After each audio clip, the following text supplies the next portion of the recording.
everyone. Welcome to Live Interactive English. I'm Mike. And I'm Matt. And today we're looking at part 2 of the tamale, a taste of ancient history. So in part 1, we learned that this food, which is very popular in Central and South America, has been around for over 9,000 years. It's older than me. Wow. I know, that's old. Yeah. That's really old. Yeah, it's actually probably one of the older people food, peasant food, food that people have been eating, rich, poor, for a really long time. They're fairly easy to make, but they do take a lot of time. You can eat them today. People ate them a long time ago. Ancient warriors in the Aztec culture used to carry them into battle just as like a little packed lunch. an ancient sandwich. There you go, an ancient sandwich. It's kind of like a tzongzi, and even when the Spanish came in with Hernan Cortez and they wiped out the Aztecs and Montezuma, they toppled the temples, they took the gold back to Spain, they made the religion disappear, turned everyone Roman Catholic, made them speak Spanish as they do today in Mexico. But the tamale, it's still there. Yes, so It hasn't changed because it's delicious. a piece of Aztec culture that lives on after the rest of it's gone. Even before the Aztecs. 9,000 Years old. But don't worry, the tamales aren't 9,000 years old. They're fresh. You can eat them. They're not really old.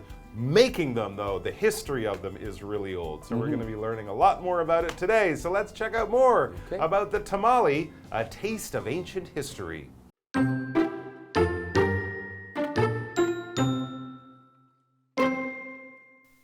Because tamales are made from inexpensive ingredients, Mexico's upper class blamed them for the general population's poor health back in the 19th century.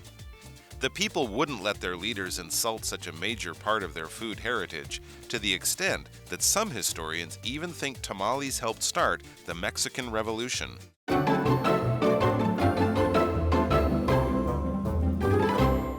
All right, so the tamale, a taste of ancient history. We've learned a lot so far. I'm getting hungry, though.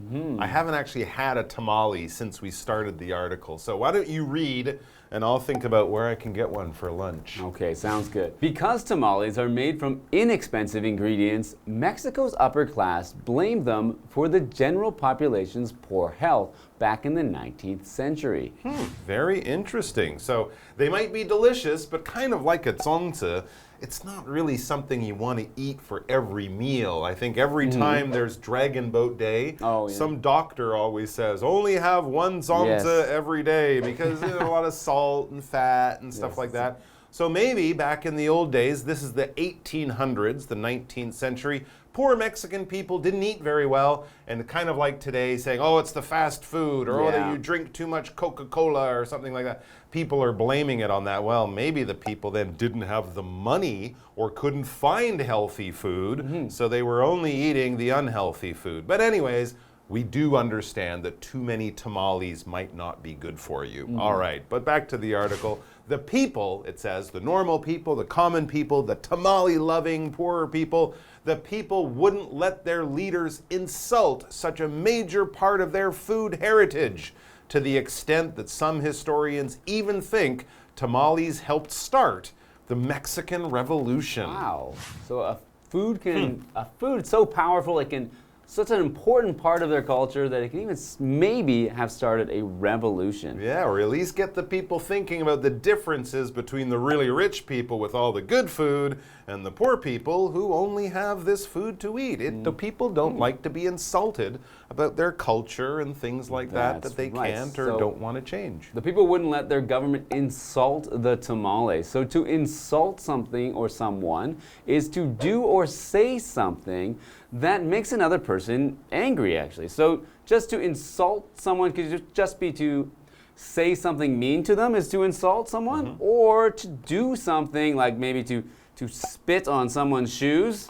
That's a great insult. Do that, but so for example, Randy insulted the other team's player when he refused to shake his hand after the game. So many things can insult someone. So for example, that player was insulted when Randy refused to shake his hand. So many people, it's a personal thing what insults you. And so some people might get angry by not being able to shake hands, whereas others might find that okay. Yeah, of course. Yeah, but when you're insulting someone, you're saying or doing something mean to hurt someone. And of course, that person might be hurt. They might feel, something that has happened and they've been attacked in some kind of way. And we also have this word extent, the extent to which the poorer people of Mexico love their tamales. An extent is basically how far something goes, kind of like the size of something or the region, the area that something covers. When we talk about the extent of something, we're talking about how big, how much, what are we talking about, and how far did it go? For example, the new education standards affect high school students and, to a lesser extent, elementary school students. So there's these new regulations. It'll definitely affect life for high school kids, but to a smaller amount or level or grade the younger kids in elementary school. So another word in here is historian. A historian is a person who is an expert in history. So a historian knows about things that happened in the past, going back, hundreds or thousands of years. So in order to know about, that these tamales were originally from the Aztecs, we would have learned that from a historian who knows about the culture, knows about what happened way back in time, way back in history. For example, many historians have written about the fall of Rome. So that's the fall of another big culture, just like the Aztecs. The Roman Empire also no longer is there to the same extent that it was before. There you go. And often these empires fall when there are revolutions. And what is a revolution? Well, basically it's just when something turns, like the wheel, when a wheel turns, that is one revolution. But generally when we're using it, we're talking about politics and history. A revolution is when there is a huge political and social change in a country. Things that were a certain way, maybe for hundreds of years, probably in a short period of time, in a few years, in a few decades, 10 or 20 years, everything changes a lot. So you go from, for example, a country with a king and a very small group of rich people and a big group of poor people, but then there's a war, there's fighting, something happens, it's all very dramatic, this change happens, and then suddenly the poor people are in charge and the king is gone and that kind of thing. It's this huge change, and of course we read about revolutions in history. For example, the American Revolution is also known as the American War of Independence. At the beginning of the revolution, England or Britain was in charge. The king was the king of America, the king of England. Later on, they got rid of the king, George Washington, and we all know the rest. Let's take a break and have a tamale.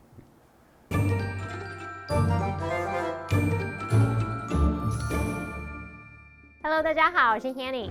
我们今天继续来看塔玛玉米粽这道美食的发展。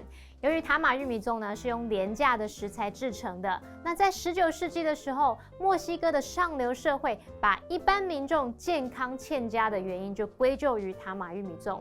那么人民不让他们的领导人侮辱这样重要的食物遗产，以至于呢，有一些历史学家甚至认为塔玛玉米粽是墨西哥革命爆发的导火线之一。好，我们先来看看单字 insult。insult 就是侮辱或者是辱骂的意思。那么 extent 这个名词它表示程度、地步或是范围，我们可以用 to the extent 加上 that 子句来表达到什么样的程度啊、地步，以至于怎么样怎么样。再看到 historian 是指历史学家，是个名词。那么 revolution 它是指革命运动或是重大变革，也是个名词。那注意这个单字它其实也有旋转或是绕转的意思哦。好，这边一个重点，我们进入文法时间。好，我们这边一个重点是要看 blame 这个动词，它表示责怪、怪罪的时候，常常会用 blame somebody or something for something， 或者是用 blame something on somebody or something， 就是把某事怪罪于某人或某事。举例来说 ，Ron always blames others for his mistakes。Ron 老是把自己的错怪到别人身上。好，另外我们也常常会用 somebody or something 加一个 be 动词 to blame for something， 去表达说某人事物应该为什么负责，什么什么是某人事物所造成的。举例来说 Who is to blame for this problem?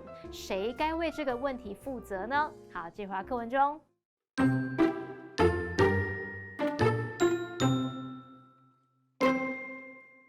Today, tamales come in hundreds of varieties, but they remain strongly tied to culture and tradition. In Mexico, people eat a special cake on January 6th, Three Kings Day. The cake contains a small doll, and whoever gets the slice with the doll has to invite everyone over for tamales on February 2nd, the Festival of Candlemas.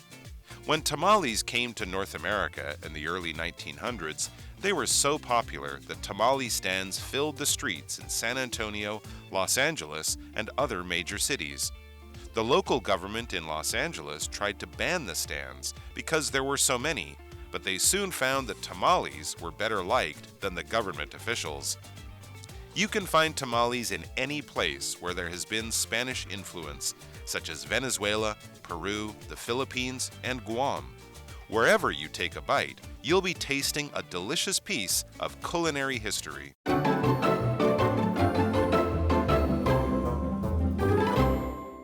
All right, we're back. So we've learned so much about the history of tamales from when they were first made 9,000 years ago to how Aztec warriors used to carry them into battle in the 1500s and stuff like that. But what about the tamale today? The modern tamale, the digital tamale, the e-tamale, tamales for Gen Z. I don't know if they have those, but I'm sure they do because it says today tamales come in hundreds of varieties, many flavors, but they remain strongly tied to culture and tradition. Well, that's the same with a lot of things, right? These days we're still enjoying things that our parents enjoyed or people enjoyed generations ago, but we have a lot more variety now. There are many more types and flavors and kinds of these things. And that's basically what we mean when we say a variety. We mean a lot of different versions of the same thing. For example, you can find many varieties of oranges at the market. Yeah, oranges, apples, they come in many varieties. Bananas, not so much. No, banana, just the one that people eat. Most of the bananas are one variety, but of course with a lot of food, especially things that we can grow and, change a little bit, yeah, we come up with varieties. So what different types of varieties of tamales would people have and when would they enjoy them? Okay, let's find out. In Mexico, people eat a special cake on January 6th. Three Kings Day. The cake contains a small doll, and whoever gets the slice with the doll has to invite everyone over for tamales on February 2nd, the festival of Candlemas. Very interesting. So there you go. It's part of their Christmas tradition. You have it a little bit after Christmas. This, of course, is the Bible story of the three wise men coming to see the baby Jesus, and then you will also find something in your that's actually really common, right? Find it in the cake, they said. The cake. So then, yeah, I remember when I was a kid, people would have a cake sometimes where they would bake like coins or prizes into the cake. Yeah. Christmas tradition in many parts of the world is to have something in your food, you find it, but in this case, then you have to serve tamales to the people who served you your food. So that's kind of interesting. And then we read, when tamales came to North America in the early 1900s, so just around 100 years ago, they were so popular that tamale stands filled the streets in San Antonio, Los Angeles, and other major cities. Of course, San Antonio in Texas, Los Angeles in California, big Mexican community, people who come up over the border to work, but also, I'm sure, local people from all over America. Once they visited those places and got to taste a tamale, they became fans of this wonderful Mexican dish as well. That's right. So our article continues. The local government in Los Angeles tried to ban the stands because there were so many. Wow. But they soon found that tamales were better liked than the government officials. So much like in Mexico, where it possibly caused a revolution, in Los Angeles as well, the tamales were more popular than the government. In fact, we read, you can find tamales in any place where there has been Spanish influence, such as Venezuela, Peru, the Philippines, and Guam. That's interesting, yeah, because the Spanish controlled the Philippines and Guam for a long time. So you don't actually have to fly all the way to Mexico or the southern U.S. to have a tamale. You can get one right there in the Philippines. But it says wherever you take a bite, you'll be tasting a delicious piece of culinary history.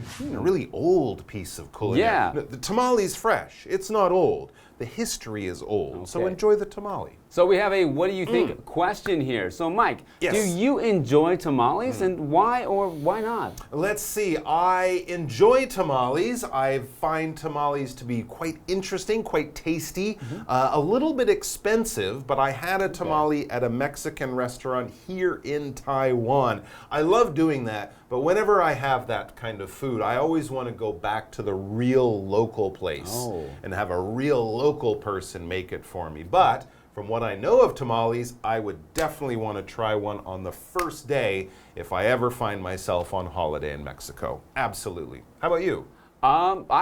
I don't even remember if I've actually had a tamale or not. They're hard to find, as you said. Because I've been living in Taiwan a long time, and before that I was in Canada, and there's not a lot of Mexican food in the city that I'm from, Vancouver. There's not a large Mexican community, so I haven't tried many real authentic Mexican foods. Yeah, and like I said, sometimes when they have that food, they change it a little bit, so I think the best way would be to go to Mexico, but if you can, try a tamale wherever you can, wherever you can find it. Your mouth won't regret it. Yeah, and I hope to try one soon. All right, guys, take care. Time. We'll see you next time. Adios. Bye.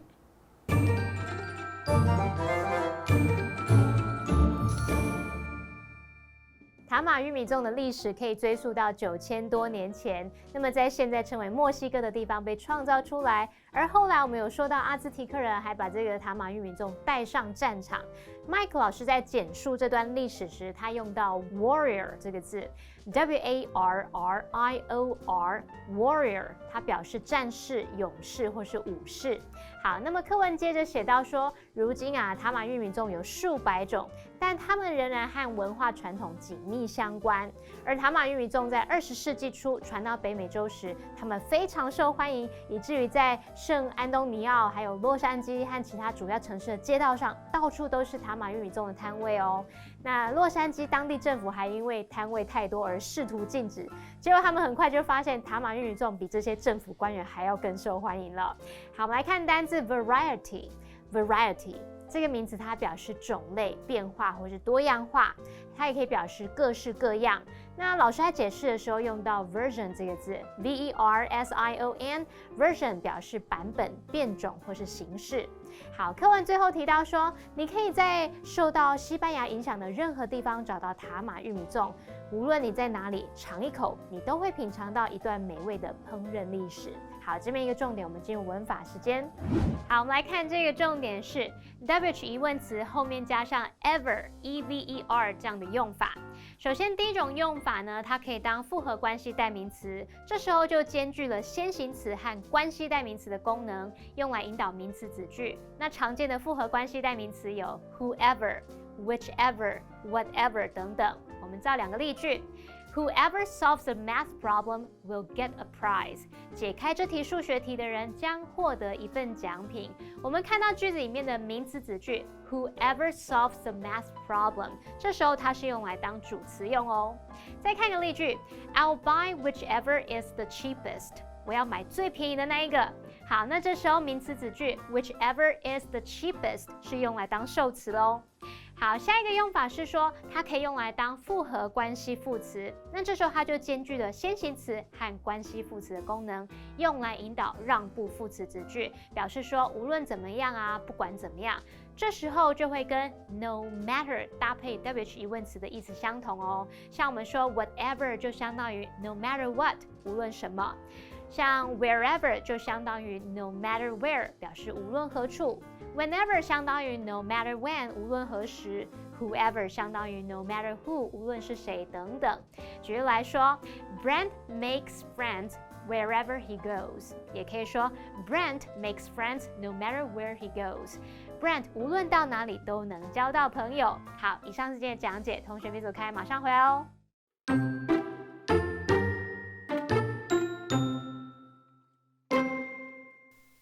Because tamales are made from inexpensive ingredients, Mexico's upper class blamed them for the general population's poor health back in the 19th century. The people wouldn't let their leaders insult such a major part of their food heritage, to the extent that some historians even think tamales helped start the Mexican Revolution. Today, tamales come in hundreds of varieties, but they remain strongly tied to culture and tradition. In Mexico, people eat a special cake on January 6th, Three Kings Day. The cake contains a small doll, and whoever gets the slice with the doll has to invite everyone over for tamales on February 2nd, the Festival of Candlemas. When tamales came to North America in the early 1900s, they were so popular that tamale stands filled the streets in San Antonio, Los Angeles, and other major cities. The local government in Los Angeles tried to ban the stands because there were so many, but they soon found that tamales were better liked than the government officials. You can find tamales in any place where there has been Spanish influence, such as Venezuela, Peru, the Philippines, and Guam. Wherever you take a bite, you'll be tasting a delicious piece of culinary history.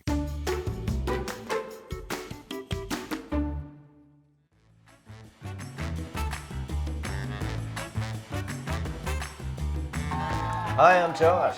I'm Carolyn. Today we're going to be playing Word Drop, where we each have 3 cards with words or phrases on them that we haven't even seen.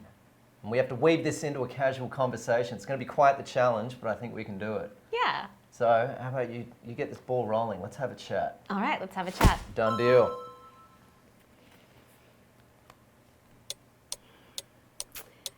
Okay. When I was living in New York, I walked by a car accident, and it was a little bit hard to tell how serious it was or to what extent the damage was. That sounds insane. When I was in New York, I didn't see any car crashes, but one thing I did realize when I went there, I decided to go to New York for 3 weeks. And I think that's a bit of a long amount of time to spend in one city. One thing I've noticed, everywhere you travel over the world, every sort of main city kind of has the same sort of thing.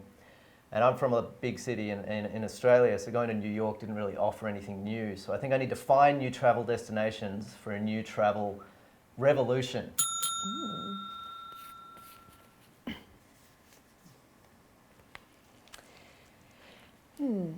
Speaking of revolution,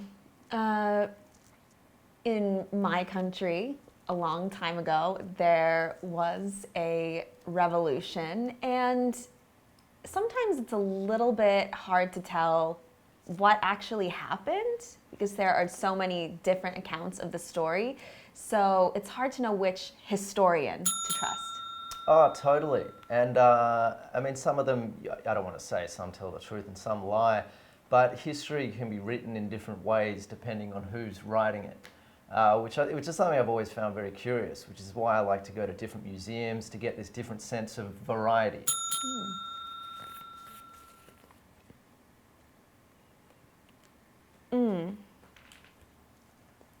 Yeah, and concerning history, it's hard to know sometimes like who is to blame for things that have happened. Yeah, that's right. That's right. I mean, you don't want to point the finger at certain people and say this person's to blame. I mean, history is like a culmination of so many different decisions. It's almost like a decision tornado, really.